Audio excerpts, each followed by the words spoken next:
be fooled by my title, even though it does say marketing. I have worked in enterprise technology for about 30 years. So I have some experience here, started my career as a geophysics and math major and have been doing a lot of work with customers in this space. So as noted, we're going to talk about what are the engineering challenges that are going to be really critical as you think about your agentic AI strategy, building, deploying, governing, and what gets you to an ROI. So that's really what we're focusing on today. And I'll talk about things we've learned live working with our customers and share some insights, ideas, tips, and tricks along the way. We'll dive in. So this is really kind of where we see a lot of people are today. Lots of agent demos out there. Production ROI is not everywhere yet. So there's a bit of a gap here. And I want you to think about as we get in, how many of you have built an agent in the last 6 months? I'm guessing probably everybody if they're joining this call. But how many of you have one in production paying for itself today? So the answer is there's a bit of a gap in those positions. And that gap's pretty enormous. And what's interesting is the gap is not where the noise in the industry is. There's a lot of talk about building right now. There's not a lot of talk about deploying. So the challenge isn't the model. Models are good enough. It's not usually the AI framework. There's plenty of them, but they all work for a demo. And it's probably not the prompt being given to your AI. The gap is really what's happening below that. And that's what we're really going to focus on. And I'll show you what we mean literally. So just a quick gut check before I go further. When you think about agentic AI in your organization right now, like where's your energy going? Are you building? Are you still picking tools? Trying to hire enough people to staff up in this area, or have you moved past that into operating governing? What we hear again and again today is vibe coding isn't the hard part. It's what comes next. And we're seeing these sets of common challenges for organizations that when they're building, there's not necessarily enough consistency or forethought of what this might look like in production. A lot of, I call it enthusiastic chaos. Lots of organizations, even people in marketing and support and elsewhere, starting to create their own apps and agents. Operations is where the cost, complexity, and more of that chaos really begins because it's easy to get a prototype. It's hard to make it work well. And then governing. We hear lots of people talking about governing, but not yet a lot of universal solutions out there. So that's what we want to think about today. We also see an evolution going on in the market, and we want to visualize the difference between just adding AI to an application or rewiring with AI. So if you think about an example, perhaps a call center, like level one is probably where most companies are today. They're doing co-pilots. They might have conversational AI agents that are designed to help their users do simple things. They can chat with them in natural language. An agent might be servicing alerts or metrics that suggest emails or formulas and their user productivity, simple, repetitive tasks. That's great. It's a better impact, but still friction. And I would say a chatbot really isn't enough. Level two is where we start doing some automation, some discrete tasks, individual things. It's a bigger impact, but you might have an embedded agent in your SaaS platform, like Salesforce Agentforce, and integration within that particular silo does help. What we really want to get to is this level three, this agent workforce. There we're reinventing your entire workflows, and we're not limited to personal productivity. We're not limited to a particular software platform. We're looking end to end, and we're looking at groups of agents working together. And the individuals will change to supervisors handling exceptions as the agents go out there and make decisions. They optimize. They can run autonomously with the right checks and balances. So think about what level of transformation you're trying to get in your industry as well. And we'll talk about how we can move you up these levels as you continue to build and grow. So here's the part nobody puts on a roadmap. So demo day, your agent's probably 65% complete, maybe 65% accurate. It's working well in your IDE. It's running on a dummy data set you pulled together. The stakeholders are impressed. You got budget approved to move. You get told, let's ship it. But then the production hits and the demands suddenly 95% of capabilities, 95% accuracy. You're now working with real data, real scale, real cost, having to perform real audits on what you have. So that gap, that 65 to 95 is the entire job today. I think everybody I talk to, most of their engineering effort is going to that extra 30% beyond the demo, beyond the prototype, beyond the pilot. And this is the part that keeps AI architects up at night. Thinking about like accuracy, Accuracy compounds. If you have multiple agents in a step and each one's 95%, 4 agents at that accuracy working in sequence would give you a total accuracy of 81%. Every percentage point is going to matter when they multiply. So what's in this gap? How do we make sure our agents are ready for production, that they are using real data, that they're reliable and behaving as you want, that the unit economics make sense, and that you have that audit, observability, and governance that are really required to work in enterprise? So here's part of the challenge: is there's a lot of layers that go into building an agent. This is looking at just the software tech stack, never mind the hardware under this. But we have data prep, building, deploying, observing, governing, security. Each layer has its own subcategories, things you can do within each one of these, and each one has all kinds of commercial and open source options. So most people we talk to are 15 to 20 different point tools they're trying to assemble together and integrate to make agents work for production. And they do need to address every one of these layers. But the problem is every one of those integration points is a seam. And that's going to take time to do that integration. And often this is where a promising pilot slows way down or sometimes dies completely if you can't connect at all. So the question we get most often isn't like what tool and which toolbox is the best. It's how do I merge these categories so my team can actually ship and get to production? And we'll talk about how to do that. So as promised, we're talking about above the waterline here. Above the waterline is what every demo shows you: a model, a framework, a prompt. It's where everybody's kind of competing, and unfortunately, that's where nobody's winning on production and ROI.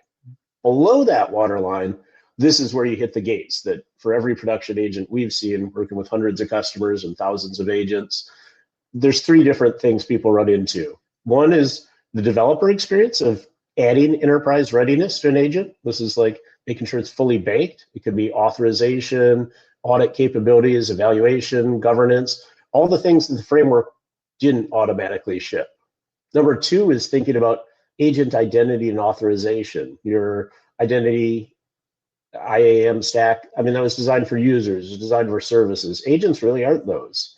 They are a completely different type of entity out there. And third, looking at the token factory and the economics here. What are the economics of inference at scale? We're no longer just building large language models or tuning models for environment, but inference becomes the real critical point. And the uncomfortable truth about all 3 of these, none of them are really value accretive on their own. Nobody's going to celebrate you doing OAuth flow for an agent. Nobody's going to ask you to demo your token cache. But these are gating conditions for the ROI and for the business to actually get results that you're looking for. So let's go below that waterline. Let's talk about the developer experience and making it enterprise ready first. This is our first kind of focus of the three tiers here. So every team we work with, they end up rebuilding basically the same AI tech stack. And there are 2 halves to it. On one side, you have continuous improvement. You need capabilities here like trace analysis and remediation. This is so you can find a failure mode and fix it without redeploying the world. You might need A/B testing, looking at prompt variations. You can measure changes and do so empirically, not just, that feels better. You want performance regression and being able to detect when it happens specifically, like what goes on once it's been running for a while. Does it start to degrade? Does it start to drift? And you want to look at cost management for tokens, compute, memory, all those kind of things that need to be visible and budgeted. On the other side, enterprise integration, we need things like CI/CD pipelines for agent deployments. We need observability and debugging so you can reproduce behavior local, even if it was done in production, for testing improvements. You need OAuth and connectors to real production data, not a sample data set that you downloaded from somewhere or made up yourself, synthesized. Standardized authorization, logging, error patterns. You want to be able to look at every agent in the portfolio and understand exactly what's happening with it. And the truth is, none of this is really that building of the agent. It's not the vibe coding. It's not the detailed architecture of it, but it is all required for production for ROI. So every team has to think about this. How am I going to build these capabilities in, or perhaps buy to add to my environment? And how do you want to approach that and think about it? So my advice here would be stop trying to solve this developer experience for production readiness in each individual team. Solve it once and get a universally adopted platform for your entire org. I'll tell you a little bit more about what this means at the end, but let's start by talking about what needs to be done. To get from demo to deployment isn't really about the model. It's about the engineering discipline to make agents reliable enough to bet your business on. So it works for me, maybe 20% of the journey done. It works for everyone is where the real engineering begins. And it works for the business is kind of the ultimate goal here. So earlier days, we used to say, hey, you're trying to build something, let's build it once, see what you did wrong, and then throw it away and build it again better. But this is where you should probably stop building all the tools around this and all the frameworks and all the things you need for compliance and stop rebuilding from scratch. So 3 principles here. First, we want to augment what we start with. We don't want to rewrite it. We want to bring agent code that already works and let your AI platform layer in trace analysis, A/B testing, observability, governance hooks, but not touch the core logic. Once that's done, we should leave that alone. But we do need to treat these other things, and we need to build them around that, put those wrappers on. Secondly, we should have one pattern that performs for every agent, whether it's auth, logging, error handling, CI/CD. That should be configured once for your entire business or organization, and then consistently deployed and consistently reused across the portfolio. That's how you can get through audits and the tax of building this stuff, figuring out each time stops repeating. You build it once and deploy it with everything. Third, you want to look at the time to enterprise readiness and how long does it take you to ship? Is it days? Better than quarters. People are moving so fast in this space. You might have something cool today, but unless you can get it out there, it doesn't matter. Unfortunately, the undifferentiated, boring, and important work stops being the gating on every release only when you figured out these mechanisms. And that's what you can take away some of the challenges as you go. So let's talk about pillar 2. Let's talk about identity here, identity and authorization, because I think this is a really important piece as well. So your IAM stack, it was designed for 2 kinds of principles, users and services. Agents really are neither, and your default architecture, if you're just using IAM and trying to apply it to agents, that could be an audit nightmare, frankly. And frankly, if these agents are already in production, this is a problem you need to address immediately. So most agents we've seen, when they're first stood up, they're running in what's effectively like a God mode API key. They've been given the keys to the kingdom. To run autonomously, every agent got broadly scoped and a long-lived credential. So try and give as much permission as possible because I don't want to deal with it. But the challenge is here, one compromise, and that agent has the keys and it can really do whatever it wants. It can delete your database or all your emails and just look at the news. I mean, the real world examples of this happening regularly now. Got to protect that. So taking the easy route to MVP by giving access to everything through a single API that's very permissive. Yeah, is that dangerous later? Also very much yes. So thinking about this, the second part here is what's the distinction between who triggered an action and who executed it? If an agent's operated on user's behalf, who did this collapses into an unanswerable question. Who's responsible for it is very clear. You're still responsible for what your agents did, your business, your org, but this compounds deeply once you start layering together groups of interacting agents, and that's a design goal. But it makes everything harder because you now have agents talking to other agents. So third, we need to think about how does authorization work? It's typically binary today. Either an agent can touch a system or it can't. Intersection of user privileges, access scopes, that should be the thing that's doing the actual gating, but it's kind of invisible. So your security review will often turn into kind of a manual approval queue for every new agent. And as you're building them, as you're developing them, the more times you have to say, yes, let it do that. Yes, let it do that. I don't know about you, but when I vibe code with Claude Code, I get tired of examining every ask. And eventually I just hit allow every time after the 10th request. I figured I'm just prototyping here. It'll be somebody else's problem when they put this in production. But that's just shifting the burden here to another team. And as that team becomes deeply backlogged, my shiny agent doesn't see daylight in the organization. So just saying yes to everything isn't the right answer. Just saying an agent's the same as a user or another service isn't the right answer. Just giving it access to everything, also not the right answer. So the fix here isn't to tweak your IAM stack. It's a different model entirely. And that's something we can look at here. So I think there's some principles here. They let you put your agents in production, and they're not going to break your security review if you enact each of these and follow them. So first, think about first-class identity for agents. Every agent should have a real OAuth identity in your directory, not an API key. It should act more like a user in that it's identifiable and that it has specific permissions and things it can access, and a routable, revocable, governable principle. That's really what you want. The same way you treat an employee, I guess. Number two, think about like zero trust token chaining. What does that phrase mean? It means the token needs to differentiate the subject from the actor at every hop. So the subject is really who started the action. The actor is who actually executed it.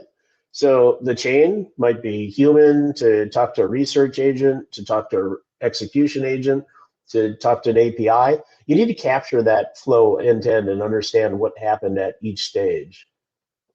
Third, and like this is the piece I really want you to remember, is the intersection of authorization. So effective permissions means equal authorization of the subject intersected with the authorization of the actor. You need to take both those into account and kind of compute it dynamically at each hop and default to the more restricted mode. You don't want to take something and suddenly give it more permissions just because it's talking to another agent or it's talking to a different user. So if your user has admin rights, but the agent scoped read-only, your execution should be read-only. It shouldn't give the agent full admin rights just because the user has that access. So fourth, let's think about identity provider integration, IDPs. Like, we want to meet you where you are here. Obviously, organizations have picked these. Maybe it's Okta, maybe it's EntID. We have one at DataRobot, a native authorization server. But whichever way you go, you want to have the same architecture and how you manage those identities. And then last, thinking about, we really need here this to have some sort of immutable audit lineage, end-to-end across agents through an entire workflow, no matter how many steps there are. So the act claim should wrap recursively, capturing every hop with like a cryptographic signature so that it is what it was. And that's what makes it a tamper-proof breadcrumb trail. Your compliance team then can verify it mathematically if they need to. So none of this, though, is something a developer should be inventing and building from scratch. All of it is something you do need in your AI platform, though, once you start shipping agents. So get literary for a moment, and Ralph Waldo Emerson said a foolish consistency is the hobgoblin of little minds.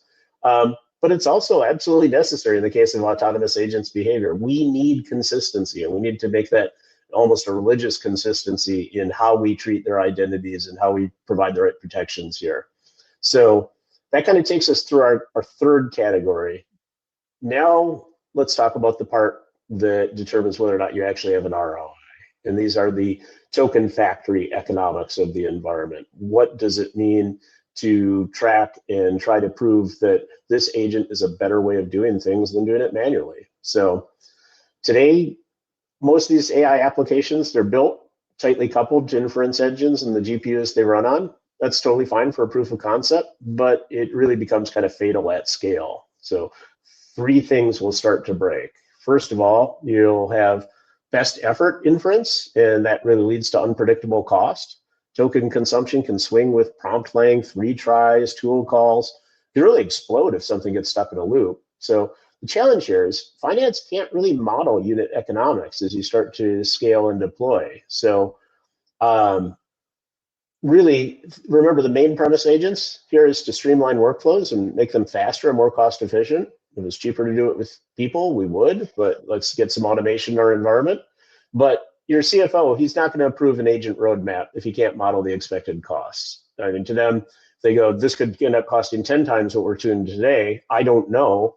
Then it's all risk and no reward for them. And they'd probably choose to just stick with the known efficiency ratio. No matter if the board's pushing them to do more, you have to know that it's better than current processes that work.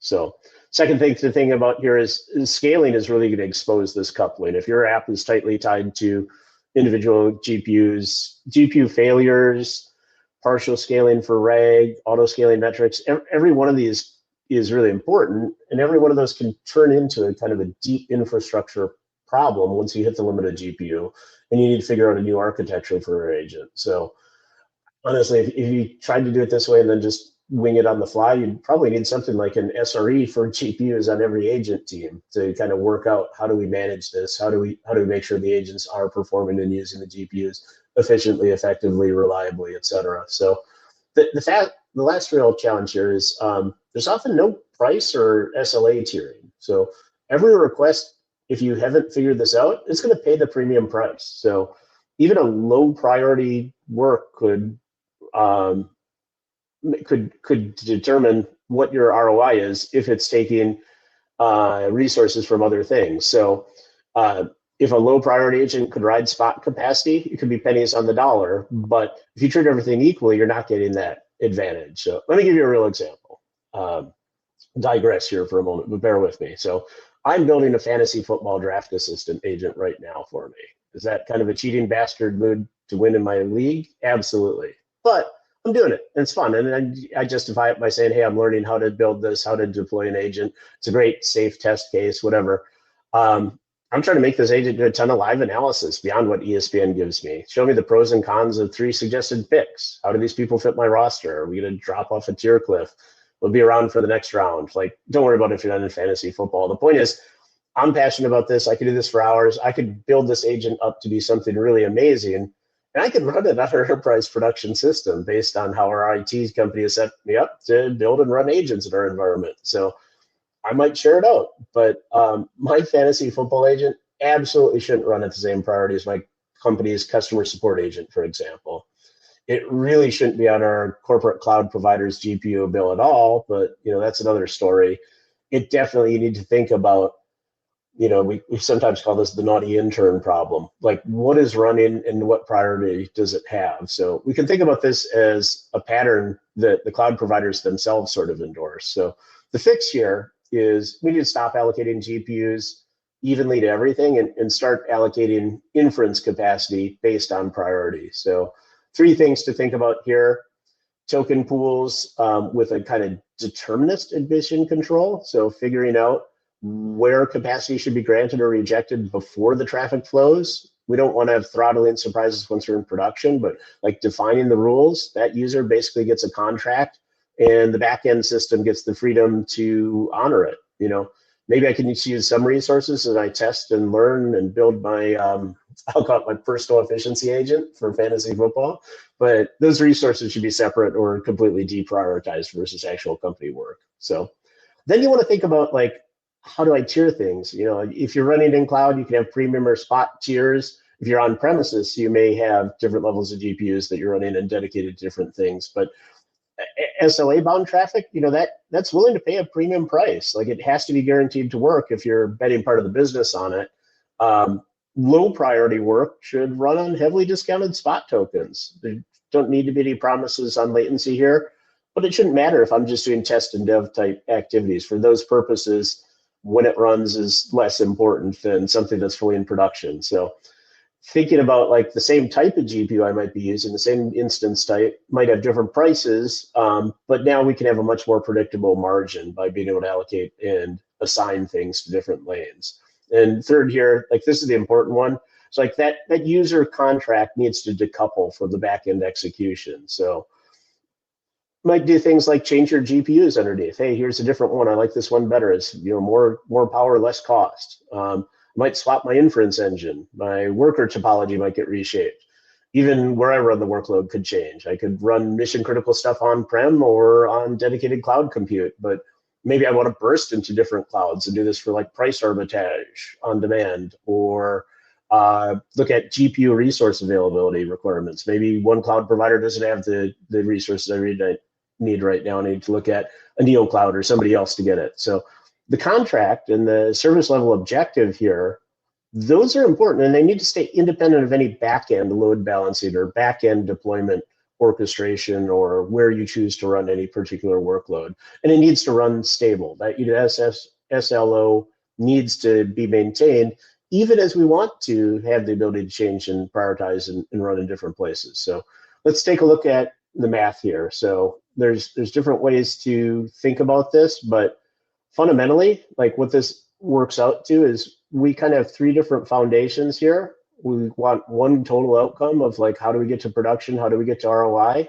None of these matter alone, but they are all gating. And if you don't do all 3 of them, then you have a challenge. So if your developer experience for setting up enterprise readiness, if your team wants to ship agents, you need to make sure they're not kind of just bolting on infrastructure and retrofitting security compliance later. They're thinking about that upfront so that they can have that forethought, that consistency in how they design, while still doing modularly. Like those things should be standard units that apply to all agents. Coming back to agent identity authorization, you know, if we really want the security team here to be an accelerator, not your bottleneck, like this is where a lot of agents go to die. And so as a result, people think of like security, compliance, governance is like handcuffs, stopping all the fun. I built this and now it's stuck in, you know, OPSEC security and I can't move forward. But done right, these policies actually should be enabling you to build your agent right the first time and build more compliant agents and apps faster. So if we can standardize here and have a certain set of policies that are applied to everything and manage that agent identity, that's actually going to help you move faster. And not least, again, let's go back into this token factory economics. You know, your CFO is going to have a unit economic model, and that has to survive as you scale. You can't say, hey, it works this way, you know, when one person is testing it on a laptop. But you don't want any nasty surprises at the end of the month or the end of the quarter, you know, when the bill comes from your cloud provider or when it gets allocated to your department. So you want real, actual, predictable ROI. And this is the thing that's going to unlock cool new agents to get rolled in production. Done right, like once you show ROI for one agent, you're going to get funded for your next project because it shows you thought about that and you've done it from the beginning. So again, each one of these is a gating condition. None of them alone is going to get you a big ovation, but every team I see that's drowning, they're drowning because they tried to build all three of these individually from scratch after the fact and didn't have any learnings from or any standardization across the organization. So they go, oh yeah, I need some way to handle security. Let me figure that out. Oh, I need some way to figure out how this is going to scale. Let me do that.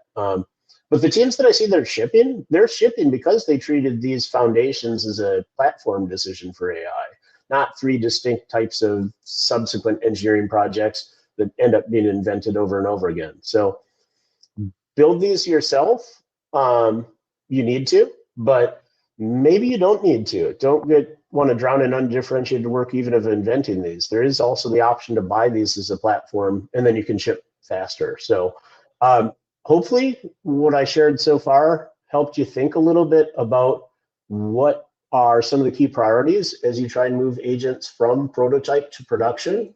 I'm going to slip briefly into crummy commercial if I've earned enough trust here with some of the things I've said and talk a little bit about how we might be able to help. And if you think about this below the waterline, I mean, what can DataRobot bring for you here? Those enterprise hooks to the security compliance things, those are built in. You can bring your agent code. We can layer in auth, audit, eval, governance, all those things without rewriting a line of your agent itself. We can do first-class identity, have a verifiable identity for every agent. We can scope delegation. We can give you an audit trail that the security team is going to sign off on the first time they see it. They go, yeah, this adheres to our policy. Go for it. And token pools, you know, have predictable economics here, have premium and spot tiers, get deterministic admission control, have stable SLAs at scale. So I'm not going to deep dive into our product. This is the right place. There are people on our team who would be more useful than I would be, but every below the waterline capability we just talked about, that's something DataRobot ships as a platform. So your team doesn't have to waste your efforts reinventing the wheel on this stuff. So let me just say a little bit what we are. Our main offering is the Agent Workforce Platform. It gives you this end-to-end lifecycle management to build agents that can perform critical business functions, run them at scale, securely, reliably, wherever you want to. And we have both that development capability. You can build where you want, but you can build on our platform too with things like Agent Assist that layer in these capabilities at the get-go, not afterwards. You can run on our agent runtime, and that's going to give you cost optimization, governance on any infrastructure, reliability.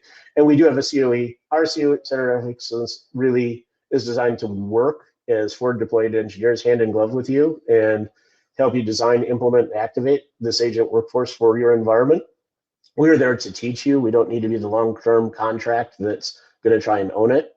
A little closer look at what our platform is. This is kind of a model for an AI factory, and we've co-developed this with NVIDIA, by the way. It's designed to help you operationalize AI at scale. We're the core component of that AI architecture. You know, you see things on the left like data sources. They could be SaaS apps, databases, data lakes. You can run all your data in Snowflake or Databricks or wherever you want. underneath that, you're going to need an environment to run it in. Could be on-prem servers, storage networks. We partner with Dell in this area. You might want to run in the cloud. We work with all the cloud providers. We work in neo clouds like Nebius. We operationalize a lot of the NVIDIA tools across the stack, and we become this universal AI platform that you're looking for. And again, it's a distinct advantage to somebody saying, hey, I can do high cost consulting services to build this for you, but it's to be $10 million in a 5-year engagement. We have this ready to go out of the box. It's an accessible and efficient path to getting this going quickly and deploying whatever types of agents you want to run, supply chain, customer service, sales, finance. Doesn't matter. They're all going to operate consistently and address the problems we talked about below the waterline. So if you take away nothing else, what DataRobot's value prop really is here, helping you build agents, drive your business. We want to move beyond those basic chat bots, get to a trusted fleet of agents that reinvent your business logic and unlock new opportunities. We want to help you run with confidence, be able to perform flawlessly at scale, even in complex, high-stakes environments and with really critical tasks, and do it on your terms. Keep your stack, your data, your preferred development tools. You can control where agents run and what data they touch, and there's no forced migrations or factoring locked in. We're going to meet you where you are. So this is a quick overview of how we might be able to help you in this space. If you want to learn more, please just come to the datarobot.com website. You can do a trial, you can request a demo, get in touch, ask more questions as we go. But I did want to share this and kind of close out on this. There is a lot of data and research we've done on this, and like, what are the unmet needs for AI builders and AI practitioners, AI leaders, and AI initiatives. We interviewed a lot of people across the spectrum and learned a lot about what people really need, and that gives us the confidence. Aside from all the individual customers we engage with, this independent research kind of gives you a better sense of where you are in your maturity, your journey, and best practices that can help you get there. So I guess my final thought here is, just stop drowning in this engineering of these core principles that you need to meet enterprise requirements and start shipping faster with consistency, reliability.